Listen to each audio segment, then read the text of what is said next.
સંતો ગુરુ મહાપુરુષોના ચરણોમાં વંદન સાથે આજની આપણી અમરેલી જિલ્લાની એક ચિંતન બેઠકમાં ઉપસ્થિત માનનીય ડૉક્ટર નીતિન ગુર્જર સાહેબ, માનનીય પીએલ રાઠોડ સાહેબ, માનનીય ડીસી સોલંકીજી, માનનીય હેલૈયા સાહેબ, ભાઈ શ્રી ગોવિંદભાઈ દાંદલ, રાણવા સાહેબ, પરમાર સાહેબ, રવિભાઈ અને યુવાન સાથી મિત્રો તમામને મારા જય ભીમ. ખાસ તો આજે આપણે ચર્ચા એ કરવા માટે ભેગા થયા છીએ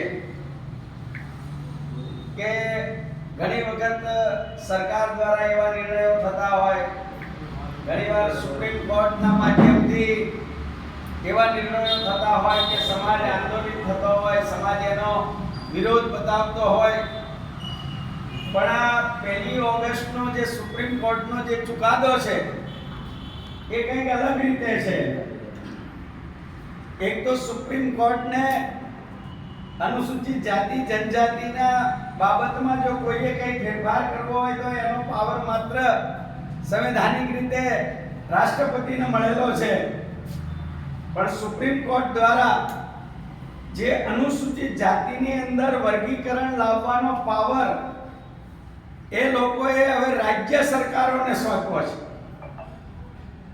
અને બીજી વાત એ છે કે વર્ગીકરણ કરવાના કારણે અનુસૂચિત જાતિની જે એકતા છે એને તોડવાનો, અંદર લડાવવાનો, એટલે કે ભાગલા પાડો અને રાજ કરોની નીતિ પ્રમાણે એ લોકો અનુસૂચિત જાતિને તોડવાનો ષડયંત્રકારી ચુકાદો આ સુપ્રીમ કોર્ટ દ્વારા આપવામાં આવ્યો છે. કારણ કે આ સરકારોને ખબર છે, આરએસએસ ને પણ ખબર છે અને મનુવાદી તાકાતોને ખબર છે કે આ દેશમાં ચાહે સંસદની અંદર લડાઈ હોય કે ચાહે પછી સડકની લડાઈ હોય, તો મનુવાદની સામે જો કોઈ તાકાતથી લડતું હોય તો એ એકમાત્ર આ દેશનો અનુસૂચિત જાતિ સમાજ જે છે એ સમયે આ તાકાતો સામે લડવાનું કામ કરતી હોય છે.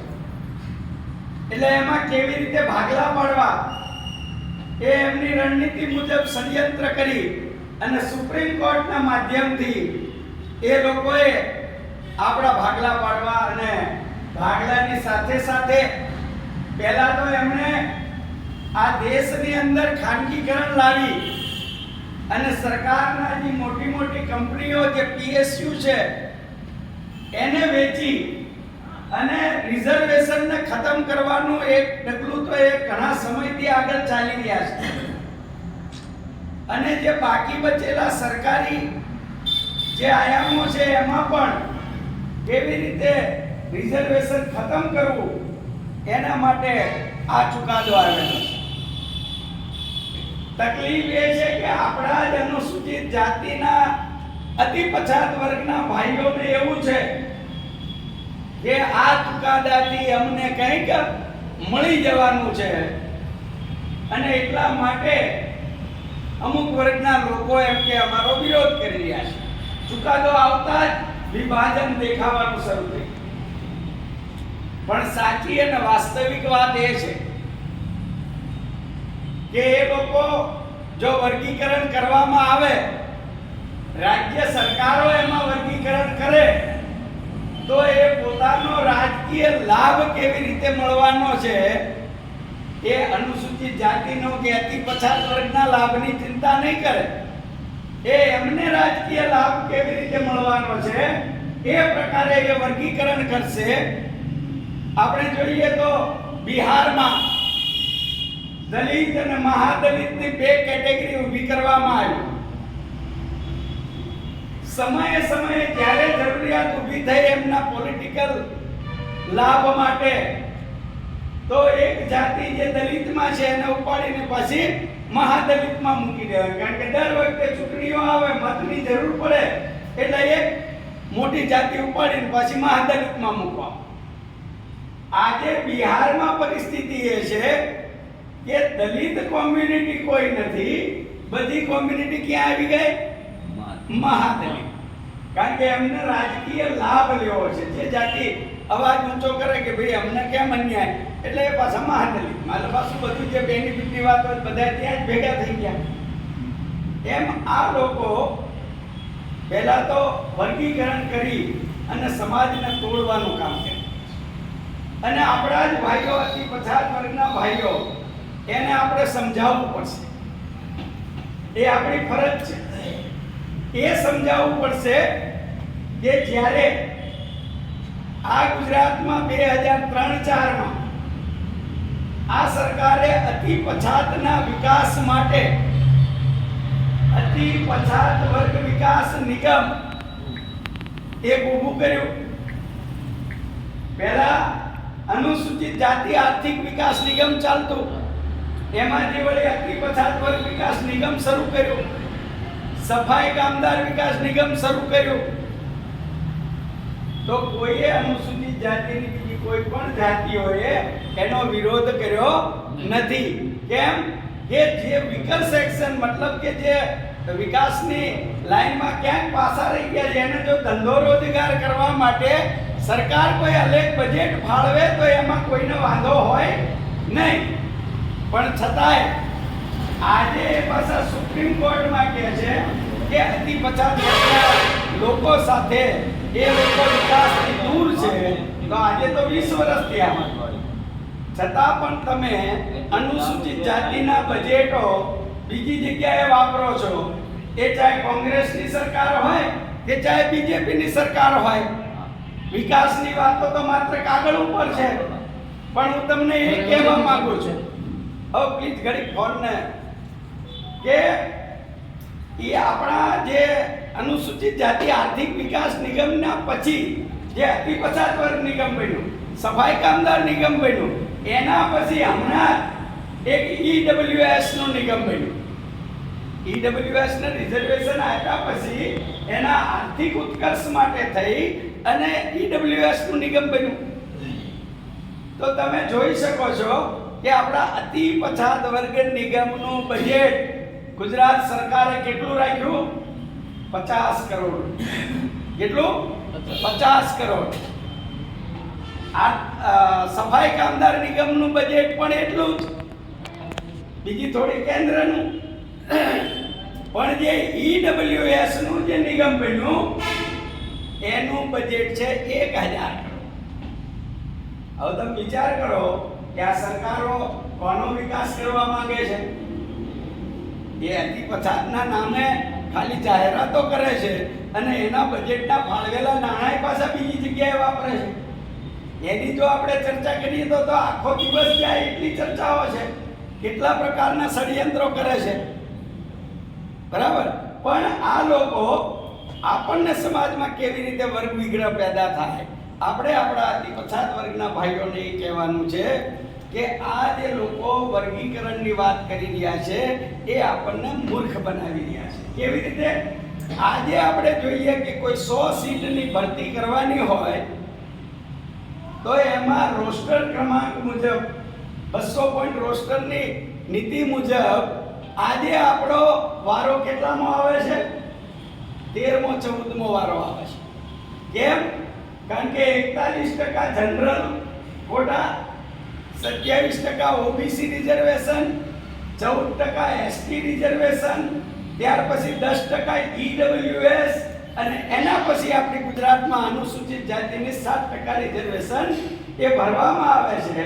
200 પોઈન્ટ રોસ્ટર મુજબ અત્યારે જો ભરતી કરવામાં આવે છે તો એમાં આપણો 13મો 14મો ક્રમાંક આવે છે. કોઈ 10 સીટની જગ્યા પડે તો એમાં એસસી રિઝર્વ હોય નહીં. કેમ? કારણ કે રોસ્ટર ક્રમાંક મુજબ આપણો વારો આવતો નથી. એવી જ રીતે આ લોકો હવે કેવી રીતે વિઘટન કરી રહ્યા છે? હવે જિલ્લા કક્ષાએથી ભરતી કે આ જિલ્લામાં આટલી જરૂરિયાત છે એટલે સંખ્યા ઘટે ને, બરાબર. એવી રીતે વિભાગવાર ભરતીઓ કરે છે. એટલે વિભાગમાં વહેંચે છે, ત્યાર પછી જિલ્લાઓમાં વહેંચે છે. આ રીતે ટુકડાઓ કરી અને અનુસૂચિત જાતિ, અનુસૂચિત જનજાતિના વર્ગના લોકોને કેવી રીતે ઓછો ફાયદો થાય એ પ્રકારના ષડયંત્રો ચલાવે. હવે આપણે સમજાવવાનું આપણા ભાઈઓને એ છે કે જો આમાં વર્ગીકરણ કરવામાં આવે અને માનો કે 4% ને 3%, એ તો વસ્તીના ધોરણે થશે, 5% ને 2%, બરાબર, આવી રીતનું જો વર્ગીકરણ થશે તો આપણે 7% એ હોવાથી અનુસૂચિત જાતિની તમામ જાતિઓને 13મા ક્રમાંકે એને ફાઇટ કરવાનો ચાન્સ મળે છે, એ ચાહે અનુસૂચિત જાતિની કોઈ પણ જાતિ હોય. પણ જો એ 5%, 2% કે 4%, 3% કે કોઈ પણ પ્રકારનું વર્ગીકરણ આવશે, કારણ કે એ તો રાજ્ય સરકારે કરવાનું છે, એટલે એ જે આપણો 13મા 14મા ક્રમાંકે જે આપણો વારો આવે છે એ ક્યાં જશે?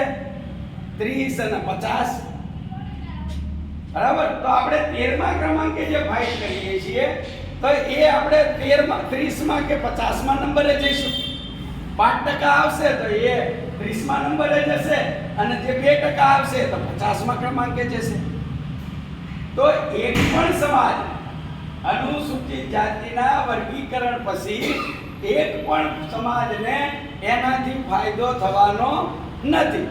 આપણે કહીએ તો ઈડબ્લ્યુએસ આવે છે 10%. ગુજરાતની પરિસ્થિતિ તો ખાસ સમજવા જેવી છે, કારણ કે ઈડબ્લ્યુએસ કરતા અનુસૂચિત જાતિની વસ્તી ઓછી છે, એટલે દર વખતે ઈડબ્લ્યુએસ જ આગળ આવશે. તો આપણે ખાસ કરી અને આ બાબતે જે સરકાર સામે કહો કે આપણી સુપ્રીમ કોર્ટના ચુકાદા સામે કહો, એ લોકો એવી ચર્ચા કરે કે ભાઈ તમે સુપ્રીમ કોર્ટે ચુકાદો આપ્યો છે અને એની સામે આંદોલનની વાત કરો છો, તો તમે કોર્ટ ઓફ કન્ટેમ્પ કરી રહ્યા છો, કોર્ટનો અનાદર કરી રહ્યા છો, તમારા વિરુદ્ધ કાયદેસરની કાર્યવાહી થવી જોઈએ. પણ અમારો પીએલ સાહેબ કહે છે કે અમે તો કોર્ટ ઓફ કન્ટેમ્પ કદાચ કરી રહ્યા છીએ, પણ તમે જે આ ચુકાદો આપ્યો છે એ તો તમે કન્ટેમ્પ ઓફ કોન્સ્ટિટ્યુશન કરેલું છે, તમે તો સંવિધાનની અવમાનના કરી છે, તમને એ પાવર નથી, છતાંય તમે સંવિધાન સાથે છેડા કરી રહ્યા છો. તો એવા સમયે આપણે બધાએ પણ જાગવાની જરૂર છે કે હમણાં જ થોડા સમય પહેલા સંવિધાનની નકલો હાથમાં લઈને ફરનારા નેતાઓ આજે ક્યાં છે? સંવિધાનની નકલો લઈને ફરનારા ક્યાં છે? એ સમાજની વચ્ચે જઈ અને કહેતા કે અમે તો સંવિધાનની રક્ષા કરવા આવ્યા છીએ. એ જ લોકો સંવિધાનની રક્ષાની વાતો કરનારા લોકો, એ ચાહે તેલંગાણાના રેવંત રેડ્ડી હોય મુખ્યમંત્રી, તો એને શું કીધું કે આ ભારતમાં સૌ પ્રથમ આ ચુકાદાને લાગુ કરનારું રાજ્ય અમારું તેલંગાણાને અમે બનાવશું. કોની સરકાર છે? અહીંયા સંવિધાન બચાવવાની વાતો કરવા વાળાની સરકાર છે. પેલા કર્ણાટકમાં સિદ્ધારમૈયા કહે છે કે ભાઈ અમે અહીંયા લાગુ કરશું, તો એ સંવિધાન બચાવવા સંવિધાનની કોપીઓ લઈને નહોતા નીકળેલા લોકો. તમને લાગે છે આ ચુકાદાથી સંવિધાન બચી રહ્યું છે કે સંવિધાનને તોડી રહ્યા છે? એ લોકો સંવિધાનના લીરા ઉડાવી રહ્યા છે, કારણ કે જે જોગવાઈઓ આપેલી છે, ફંડામેન્ટલ જે રાઈટ સંવિધાનિક રીતે આપણને જે આપવામાં આવ્યો છે, એને એ લોકો તોડી રહ્યા છે. અને છતાંય સંવિધાન બચાવવાની વાતો કરવા વાળા લોકો આજે કોઈ બોલતા નથી. બોલે છે તો કોણ બોલે છે? હું અહીં કોઈ પોલિટિકલ વાત કરવા નથી આવ્યો. આજે હું કોઈ રાજકીય પાર્ટીનો કોઈ પદાધિકારી નથી, બરાબર, પણ મારે આજે જે લોકો તરફેણ કરી રહ્યા છે એની પણ વાત કરવી જોઈએ. કે એક બેન માયાવતીજીએ કીધું કે ભાઈ આ વર્ગીકરણ નહીં ચાલે, તાત્કાલિક તમે કોઈ સાંસદોની વચ્ચે બેઠક કરી અને એને તમે આશ્વાસન આપો, એ નહીં ચાલે. તમારે સંસદનું સત્ર બોલાવી અને એમાં બિલ લાવી અને આ ચુકાદાને તમારે રદ કરવાનું બિલ લાવવું પડશે. પણ એ તો એ કરતા નથી. અને આપણા જ સાંસદો બહાર આવીને કહે છે કે પ્રધાનમંત્રીજીએ અમને આશ્વાસન આપ્યું છે. પ્રધાનમંત્રીએ તો આ દેશને કેટલું આશ્વાસન આપ્યું છે. એ તો કહેતા હતા કે હમ કભી દેશ કો બિકને નહીં દેંગે, અને ઈદ વેચવાનું કામ કરે છે. તો એના આશ્વાસન એ આપણામાં કેવી રીતે એક વર્ગ એમ કે પ્રધાનમંત્રી આશ્વાસન આપ્યું છે 21 તારીખે કંઈ કરવાની જરૂર નથી, એમ બે ભાગ કરવા માટે આવા પ્રકારના ષડયંત્રો એ લોકો કરે છે. બીજું ચંદ્રશેખરે કીધું, સાંસદ ચંદ્રશેખરે કે ભાઈ આ નહીં ચાલે, આમાં તમારે બિલ લાવવું પડશે, બરાબર. ચિરાગ પાસવાને પણ કીધું, બરાબર. તો આવી રીતે તમે આપણે એ સમજવાનું છે કે કયા નેતાઓ છે જે ખરેખર સમાજની વાતો કરે છે, જે સમાજના હિત માટે લડે છે. અને આપણા ગુજરાતની વાત કરો, ગુજરાતમાં કહેવાતા દલિત નેતાઓ, ગુજરાતમાં કહેવાતા દલિત લડાયક આક્રમક નેતાઓ ક્યાં છે? આજે એ ચુકાદાને આવ્યા 15 દિવસ થઈ ગયા છે. ક્યાં છે દલિત લડાયક નેતાઓ?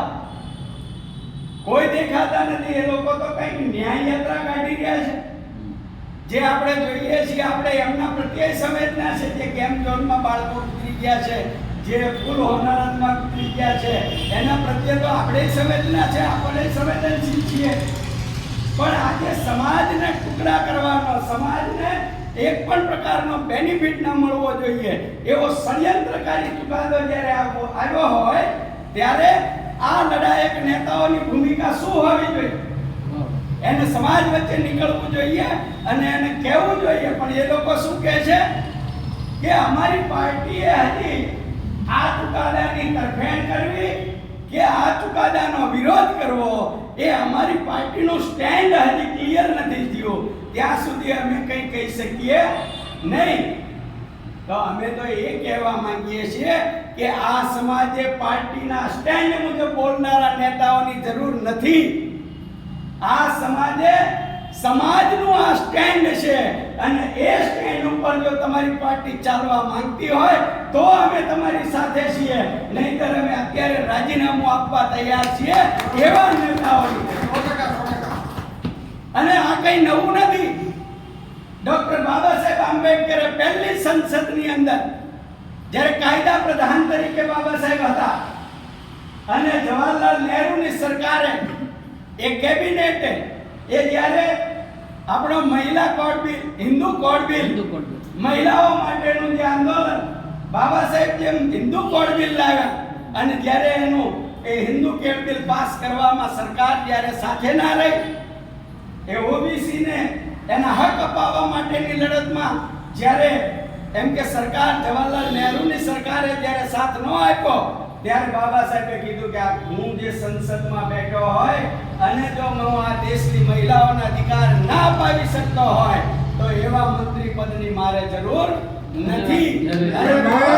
રિઝાઇન આપ્યું. આ દેશમાં સૌ પહેલા કોઈના અધિકાર માટે જો કોઈ મંત્રી તરીકે કે સાંસદ તરીકે રિઝાઇન આપ્યું હોય તો ડોક્ટર બાબા સાહેબ આંબેડકર રિઝાઇન. હમણાંની જ વાત છે, બેન માયાવતીજીએ સંસદમાં કીધું કે ના કીધું કે જો મારા સમાજના દુઃખ દર્દની વાત જો હું સંસદમાં ના મૂકી શકતો હોય, એના હક માટે, એના ન્યાય માટે જો સંસદમાં હું ના વાત કરી શકતી હો તો આવા સંસદમાં રહેવાની મારે કોઈ જરૂર નથી. હું તાકાત સાથે આ સંસદમાં આવીશ. અને આપણા નેતાઓ આપણને મૂર્ખ બનાવવા માટે એ લોકોને ખબર છે, પણ એક ટકોર એ પણ છે કે એમને ખબર છે કે આમના હક અધિકારની લડાઈ લડો કે ના લડો, આમના હક અધિકારની લડાઈ લડો કે ના લડો, પણ જ્યારે મારે એમની જરૂર પડશે ને ત્યારે આ લોકો તો ભજીયા જવાણામાં 100, 200, 500 માં વેચાવા વાળા લોકો છે. એને તો ખરીદી લેશું ગમે ત્યાં, નહીં માને તો 100, 200, 500, 1000 એટલામાં ખરીદી લેશું ને અમે અમારો ફાયદો લઈ લેશું. એટલા માટે આ નેતાઓ, નહીતર શાસક પક્ષ પણ ધ્રુજવો જોઈએ અને વિપક્ષ પણ ધ્રુજવો જોઈએ. અને એટલા માટે આપણે આ 21 તારીખનું જે બંધનું એલાન છે, ભારત બંધ, ભારત કાંઈ આ એક મોટો હોલ નથી કે તાળું મારી દીધું બંધ થઈ જાય. કોઈ એક વ્યક્તિથી ના થાય, તમામ લોકો. કારણ કે આ બંધનું એલાન કોઈ સંગઠને નથી આપ્યું, કોઈ પાર્ટીએ નથી આપ્યું, કોઈ વ્યક્તિએ નથી આપ્યું. આ બંધનું એલાન આ ભારતની સમગ્ર અનુસૂચિત જાતિના લોકોએ આપ્યું છે. મેં પણ આપ્યું છે, તમે પણ આપ્યું છે. પણ આમાં તો એવું છે કે આપણને આગ લાગવું જોઈએ કે નહીં એક વ્યક્તિની હત્યા થાય છે, આપણી એક બેન દીકરીની ઇજ્જત લૂંટાય છે, ત્યારે આપણે એ ચાહે હોસ્પિટલમાં હોય કે ચાહે પોલીસ સ્ટેશનમાં હોય, ગમે એવો મોટો ચમરબંધી હોય, તો એની સામે લડવા માટે આપણે હજારોના ટોળા ભેગા. કોની હત્યા થઈ છે? એક વ્યક્તિ. અને આજે આ ચુકાદાના માધ્યમથી એક વ્યક્તિની હત્યા નથી થતી, હજારો કરોડ, લાખો કરોડ આપણી આવનારી પેઢીના યુવાન અને બાળકોના જે સપનાઓ છે, એ સપનાઓની હત્યા આ ચુકાદાથી થઈ જશે. દરેક મા બાપ પોતાની જેટલી પણ એની પાસે સગવડતા હોય એનાથી વિશેષ એ પોતાના બાળકો પાછળ ખર્ચ કરતા હોય છે, એના અભ્યાસ માટે, કે મારે ડોક્ટર બનાવવો છે, મારે એન્જિનિયર બનાવવો, મારે આઈએએસ આઈપીએસ બનાવવો છે. આ સપનાઓ હોય છે ને, આ એ સપનાઓની હત્યા કરનારો ચુકાદો છે. અને ત્યારે આપણા નેતાઓ એ અત્યારે ન્યાય યાત્રાની ચિંતા કરવામાં છે. એટલે આમના ચાવવાના અને બતાવવાના જુદા છે. આવા નાલાયક નેતાઓને પણ આપણે સમાજમાં ખુલ્લા કરવા જોઈએ. હું કોઈનો વ્યક્તિગત વિરોધી નથી, વ્યક્તિગત આપણે કોઈ સાથે વાંધો નથી, પણ સમાજની જ્યારે વાત આવે ત્યારે પાર્ટીને સાઈડમાં મૂકી અને સમાજની પડખે ઊભા રહેનારા નેતાઓની આ સમાજને જરૂર છે. એ આપણે પણ સમજવું પડશે. પણ થાય છે શું કે જો અત્યારે અહીંયા અમે આવ્યા છીએ, ડોક્ટર નીતિન ગુર્જર સાહેબ છે, જે 1981-85 ના રોસ્ટરના આંદોલન વખતે જેને માથા ફોડાવ્યા છે, જેને લાઠીઓ ખાધી છે, એવા નેતાઓ, એવા આગેવાનો જ્યારે આપણી વચ્ચે આવતા હોય ત્યારે આપણી પાસે સમય નથી, ત્યારે આપણી પાસે સમય નથી. પણ હમણાં જ તો શંભુ ટુંડિયા જેવા આવીને ઊભા રહી જાય, હોલ તો ભરાઈ જાય, પણ બહેનોની લાઈન લાગી જાય પેલું કંકુ તિલક કરવા માટે થઈને, માથે ઓલું લઈને કે લાવો આમના સામૈયા કરીએ અને એમના ઘરે પધરામણી કરાવીએ. શેના માટે પધરામણી કરાવે? આ નાલાયક નેતાઓ છે. હું તો કહું છું, આ તો શિખંડી પ્રકારના નેતાઓ છે. કેવા? શિખંડી પ્રકારના, કે જ્યારે એમ લાગે કે યુદ્ધ થઈ રહ્યું છે તો એ ત્યારે ધર્મગુરુ બનીને આવી જાય, અને જ્યારે યુદ્ધ પૂરું થઈ જાય, યુદ્ધ થાય, આજે જે સંઘર્ષનો સમય છે ત્યારે ધર્મગુરુ બની અને તમને ઉપદેશ આપે, અને જ્યારે યુદ્ધ પૂરું થઈ જાય ત્યારે પાછા રાજનેતા બની જાય. સ્ત્રી નહીં ને પુરુષ નહીં, જેમ ભીષ્મનો ખો કાઢી નાખ્યો એમાં સમાજનો ખો કાઢવાનું કામ આ શિખંડી પ્રકારના નેતાઓ કરે. પણ આપણે શું છે? આપણે તો તાળીઓ પાડવામાં મસ્ત છે. અશોકભાઈ બોલે તોય તાળીઓ પાડવી છે, અને કોઈ શિખંડી આવીને બોલે તોય તાળીઓ પાડવી છે. આ બાબતથી થોડું બહાર આવવું પડશે. કારણ કે આપણે સમજવું પડશે કે સમાજનું આંદોલન, સમાજની લડાઈ એ લડવી પડશે. આ 82 વર્ષની ઉંમરે જો અમદાવાદથી નીકળી અને સૌરાષ્ટ્રનો પ્રવાસ કરતા હોય તો આપણે અમરેલી જિલ્લાના તાલુકાઓનો પ્રવાસ કરવો જોઈએ કે ના કરવો જોઈએ? અમરેલી જિલ્લાના યુવાનોને ભેગા કરી અને આંદોલનની રણનીતિ તૈયાર કરવી જોઈએ કે ના કરવી જોઈએ? અમે કઈ ઘરે બેઠા બેઠા તો ગુર્જર સાહેબે ફોન નહીં કર્યો કે અશોકભાઈ આવો આપણે જઈએ, રાઠોડ સાહેબ આવો આપણે જઈએ. એમાં માટે બેઠા છે ને કે ભાઈ કોઈ લોકો આ બાજુ જાય, કોઈ લોકો આ બાજુ જાય. ગુજરાતમાં કારણ કે આપણી જે 2 એપ્રિલનું જે ભારત બંધ હતું 2018 એમાં બધાએ સ્વીકારવું જોઈએ 2018 કે જે અસર હિન્દી બેલ્ટની અંદર હતી એ અસર ગુજરાતમાં એટલી નહોતી.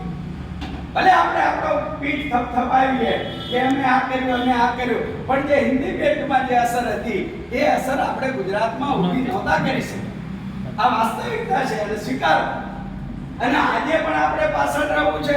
જ્યારે આપણી આવનારી પેઢીના આપણો આવનારા ભવિષ્ય સાથે ચેડા કરી રહ્યા છે.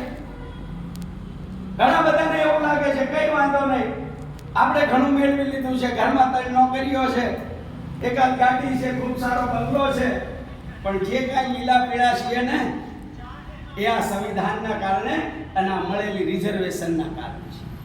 અને તમે જોઈ લો જ્યાં રિઝર્વેશન નથી ત્યાં કેટલું પ્રતિનિધિત્વ છે.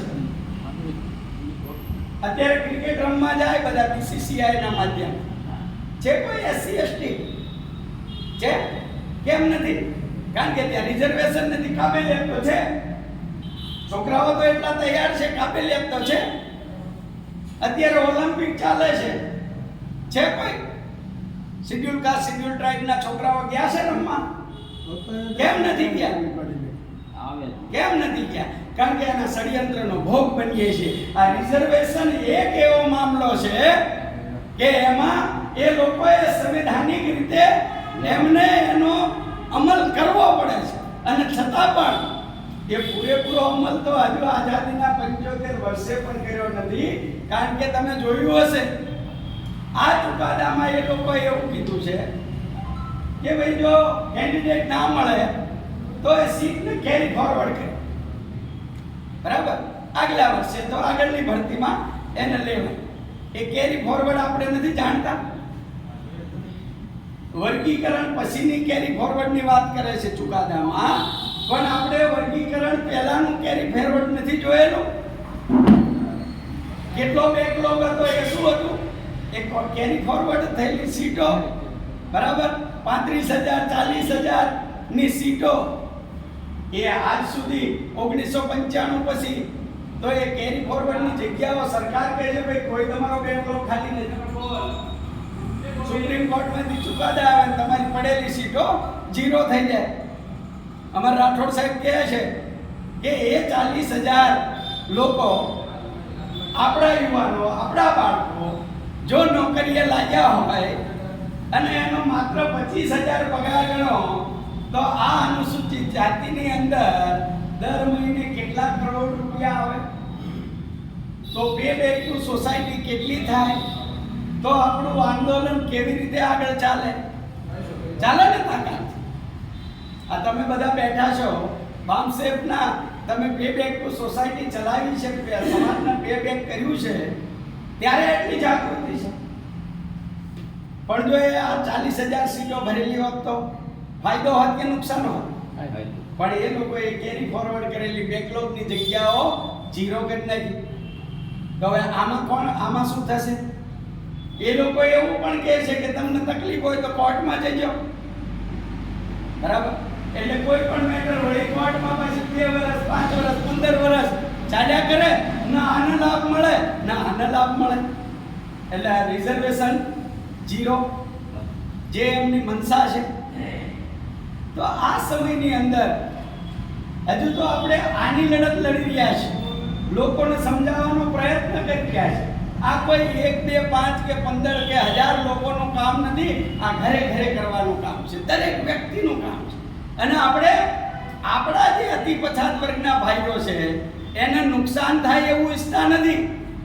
એને જો લાભ મળતો હોય તો આપણને કંઈ વાંધો નથી. પણ આ સરકાર ષડયંત્રના ભાગરૂપે બતાવે છે જુદું, અને આવનારા દિવસોમાં લાગુ થશે ને ત્યારે આપણી સામે ચિત્ર આવશે જુદું. પણ ત્યારે સમય ઘણો નીકળી ગયો હશે અને એનો લાભ કોઈને મળવાનો નથી. હજી તો આપણે આની ચિંતા કરીએ છીએ. એટલી વારમાં પાછા તમને ખબર હશે બીજું એક સુપ્રીમ કોર્ટનું જજમેન્ટ આપવા જઈ રહ્યું છે. એ કદાચ 1 વર્ષ 6 મહિના કેટલો સમય લે છે તો સુપ્રીમ કોર્ટને ખબર. પણ જે વિચારાધીન ચાલી રહ્યું છે, જેના ઉપર કામ ચાલુ થઈ ગયું છે, તમને બધાને ખબર હશે ગઈ 9 તારીખે અહીં ગુજરાતમાં કેજી બાલાકૃષ્ણન પંચ ગુજરાતમાં આવેલું લોકોને સાંભળવા માટે કયા મુદ્દા ઉપર કે ભાઈ અનુસૂચિત જાતિના લોકો જો ધર્મ પરિવર્તન કરે છે તો એને અનુસૂચિત જાતિના મળતા લાભો મળવા જોઈએ કે ના મળવા. આ પ્રકારનું એ જાણકારી મેળવવા માટે, લોકોને મળવા માટે આ પંચ 9 તારીખે આવ્યું. હવે એની જાહેરાત એ લોકો ક્યારે આપે છે? 7 તારીખે છાપામાં જાહેરાત આવે છે. બધા તો છાપા વાંચતા ન હોય. 8 તારીખે વોટ્સએપ ને ફેસબુક ના માધ્યમથી ખબર પડે 7 ની રાત સુધીમાં કદાચ. તો એના 8 તારીખે કેવી રીતે એની રજૂઆતો આવેદનપત્રો કે એની વિગતવાર માહિતી પૂરી પાડવા માટે જશે?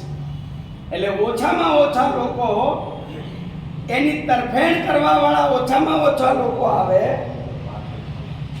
એના માટે થઈ અને એ 7 તારીખે જાહેરાત આપે છે.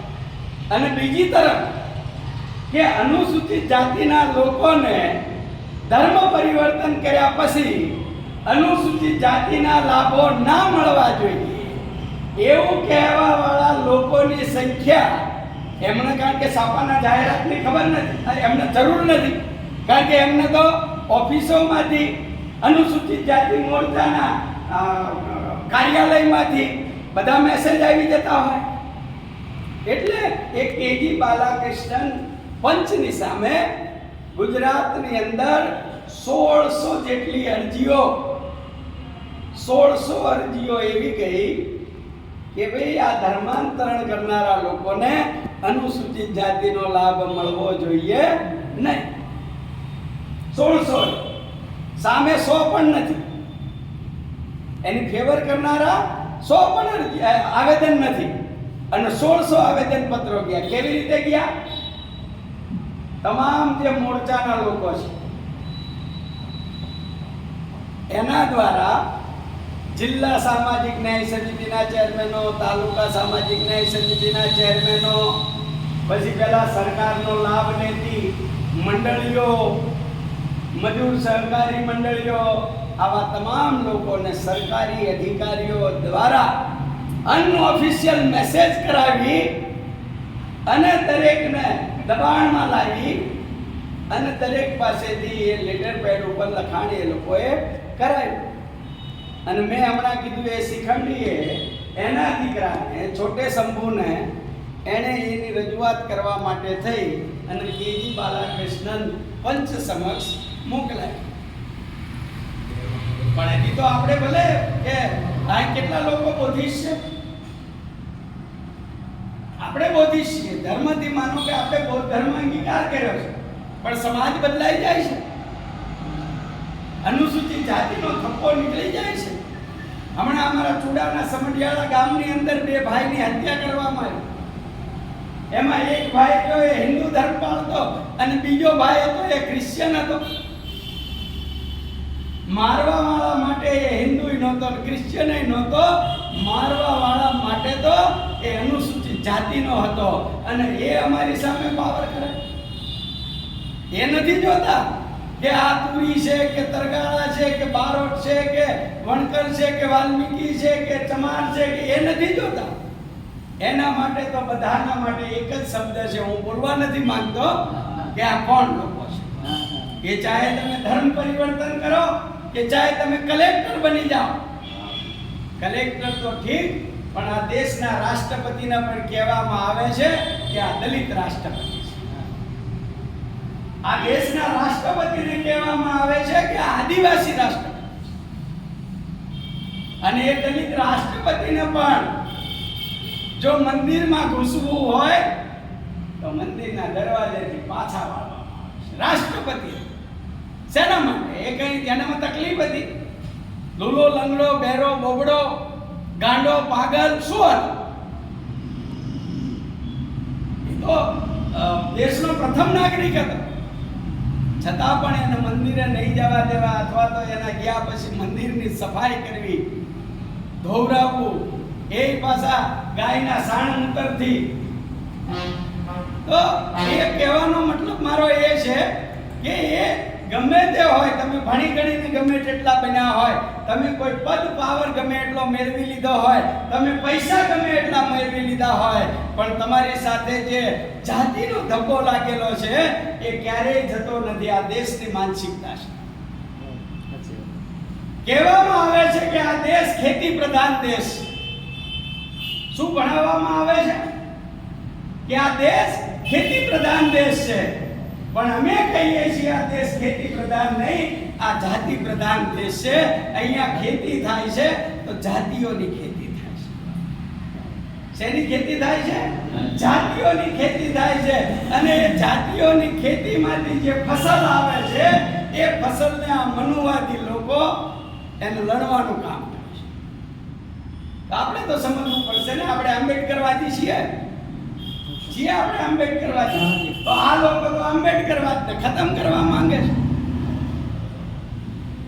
આંબેડકરવાદી લોકો આ ઉચ્ચ નીચના ધર્મને છોડી અને જ્યારે અન્ય ધર્મમાં જતા હોય, બાબા સાહેબે ચિંધેલા માર્ગે જતા હોય, એ બૌદ્ધ બનતા હોય, તો એને રોકવા માટે થઈ.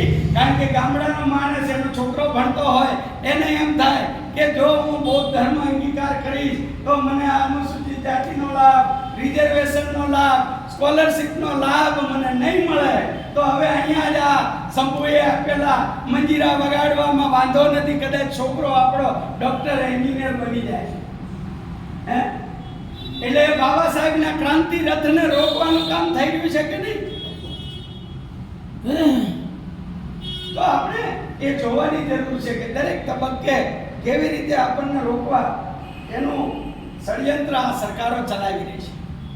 અને એ જ્યારે સરકાર અને સુપ્રીમ કોર્ટ આ બધા, અત્યારે તો એવું નથી સરકારને સુપ્રીમ કોર્ટ જ ભેગી છે, સરકારે ભેગી છે, સુપ્રીમ કોર્ટે સાથે છે, વિપક્ષે ભેગા છે. જો વિપક્ષના લોકો ભેગા ના હોય તો એમને અત્યારે રોડ ઉપર આવવું જોઈએ કે ના આવવું જોઈએ? આ 21 તારીખનું જે બંધનું એલાન છે, જે અનુસૂચિત જાતિ આપ્યું છે, કઈ પોલિટિકલ પાર્ટીએ એને સમર્થન જાહેર કર્યું છે? પૂરા ભારતમાં જોઈ લો, કર્યું છે સમર્થન જાહેર. જે તમારી ચિંતા કરે છે એ લોકો લડી રહ્યા છે, બાકી કોઈને રસ નથી. બાકી તો રસ છે અત્યારે પેલા અનામત સિનવસ, બરાબર, આપણને લાભ મળ્યા છે, શેના કારણે મળ્યા છે? વણકરના લાભ મળ્યા છે, ચમારના લાભ મળ્યા છે, વાલ્મીકીના લાભ મળ્યા છે, શેના લાભ મળ્યા છે? બાબા સાહેબે અલગ અલગ લાકડીઓને ભેગી કરી અને એક ભારો બનાવ્યો, અનુસૂચિત જાતિ નામનો, કે જો આ ભારો એકવાર એમને બાંધ્યો કે આને કોઈ તોડી નહીં શકે. અને એટલા માટે સરકાર, શાસન, પ્રશાસન આપણે આ આંદોલનોથી ડરતી હોય છે. કારણ કે એક ભારામાં, એક જૂથમાં આંદોલન, એને જાતિઓમાં ફરી પહેલા હતી ને, જાતિઓ હતી ને, પણ આજે આપણે પણ એ જ પ્રકારે વર્તન. અહીંયા તો સારું છે સૌરાષ્ટ્રની અંદર, નહીતર બધે ભવનો બને છે સારા, તો એ ભવનની ઉપર નામ લખ્યું હોય વણકર સમાજ ભવન, રોહિદાસ વંશી સમાજ ભવન, ફલાણા ભવન, ઢીંગડા ભવન. આ સૌરાષ્ટ્રમાં હજી એમાં મહાપુરુષોના નામે ભવન બનતા હોય છે, એટલે એ સમગ્ર અનુસૂચિત જાતિના લોકો એનો ઉપયોગ કરતા હોય છે. પણ બાકી એ લોકો તો હજી આપણે એમ કે અનુસૂચિત જાતિ બનવા તરફ નથી. તો બાબા સાહેબના નામે આપણે લાભ લઈએ છીએ. બાબા સાહેબે આપણને જે નામ આપ્યું એને પ્રેમ નથી કરતા, મનુવાદીઓએ નામ આપ્યું એને પ્રેમ કરીએ છીએ, બરાબર. તો આ લોકોને તોડવાનો મોકો મળે તો તોડવાના.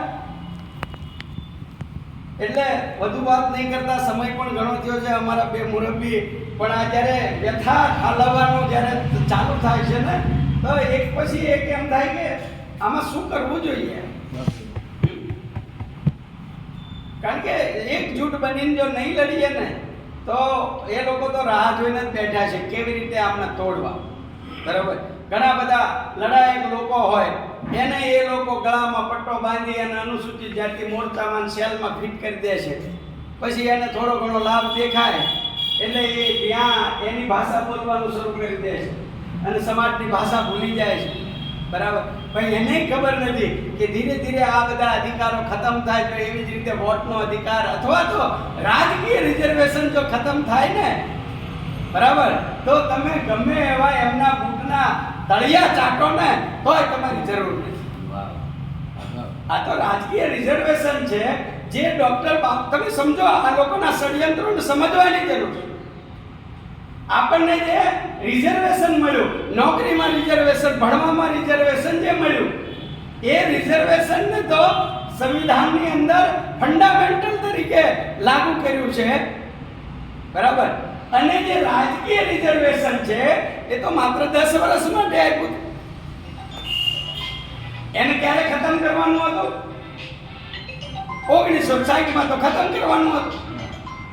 એને એ લોકો લંબાવે છે.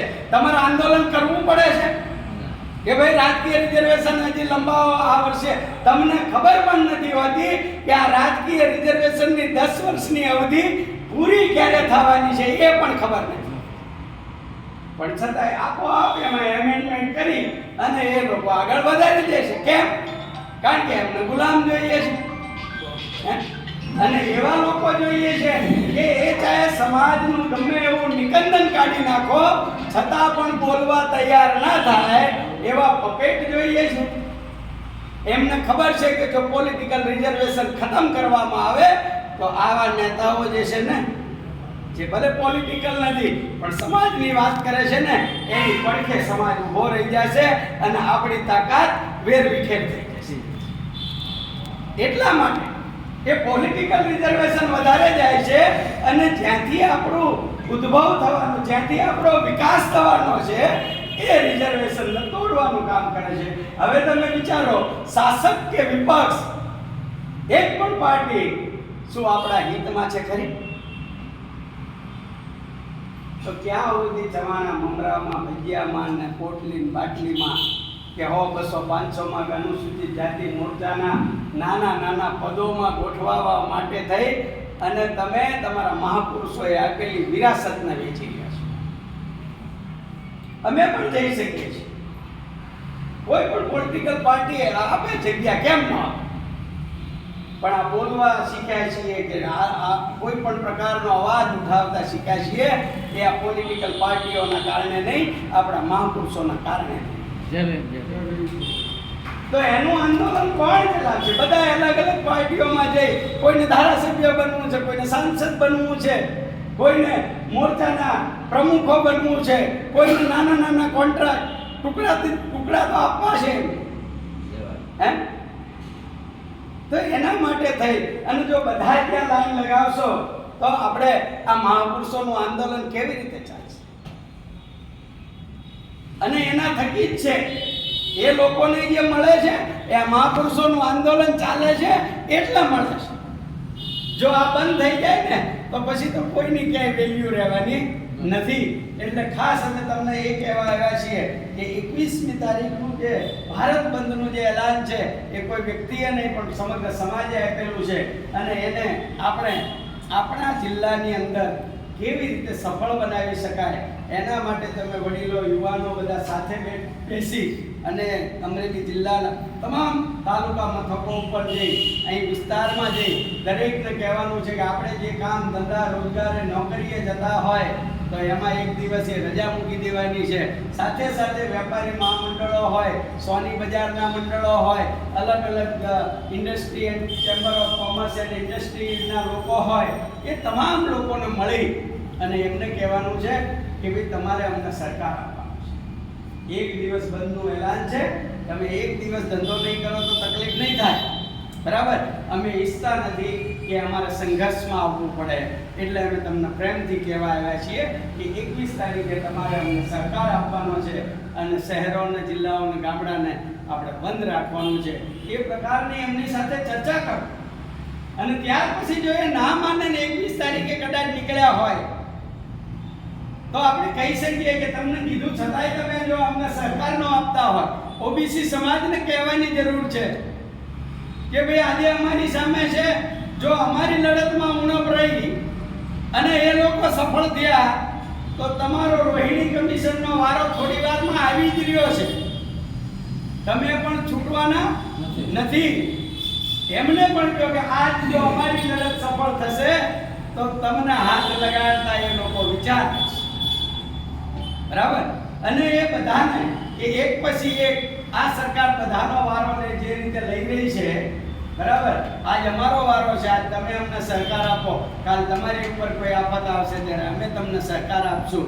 એ રીતે આપણે કોઈ લાઠી, દંડા, ભાલા, તલવાર લઈને જવાનું નથી, પણ લોકોને સમજાવવા માટે સંવૈધાનિક રીતે, આપણે તો બાબા સાહેબને માનનારા લોકો છે ને, તો સંવૈધાનિક રીતે એમનો સાથ સહકાર લેવા માટે એમને આપણે મળવું જોઈએ અને એમની સાથે ચર્ચા કરવી જોઈએ. અને મને લાગે છે કે અમરેલી જિલ્લામાં તમે બધા લોકો એક જૂથ થઈ અને એક સાથે બેસી અને રણનીતિ તૈયાર કરી અને 21 તારીખનું આંદોલન અને સાથે સાથે એક તાકાત બતાવવા માટે થઈ અને આપણે 18 ઓગસ્ટના દિવસે અમદાવાદના ચાંદખેડામાં સ્નેહ પ્લાઝા ઉપર એક મહાસંમેલન અનુસૂચિત જાતિનું આરક્ષણ બચાવ આંદોલન સમિતિના નામે એ આપણે 18 તારીખે મહાસંમેલનનું આયોજન કરેલું છે. તો તમામ મિત્રો જેટલા પહોંચી શકે, માથા દેખાશે ને તોય એને ખબર પડશે, બરાબર, કે નહીં આ લોકો જાગૃત છે, એ કરે છે, બરાબર. એ લાગશે કે કરંટ આવે એવું છે તો એ તરત સંસદનું સત્ર બોલાવી અને આને રદ કરી દે.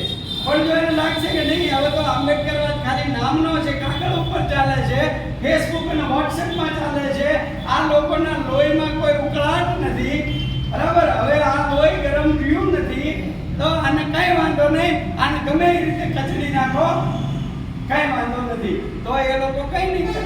પણ જો આપણામાં કરંટ આવશે, એમનામાં દેખાશે કે નહીં પાવર છે, આ તો દજાડી દેશે, તો એ 100% અઠવાડિયાનો ટાઈમ નહીં લાગે, વિશેષ સત્ર બોલાવી અને સંસદની અંદર એના ચુકાદાને રદ કરવો પડશે.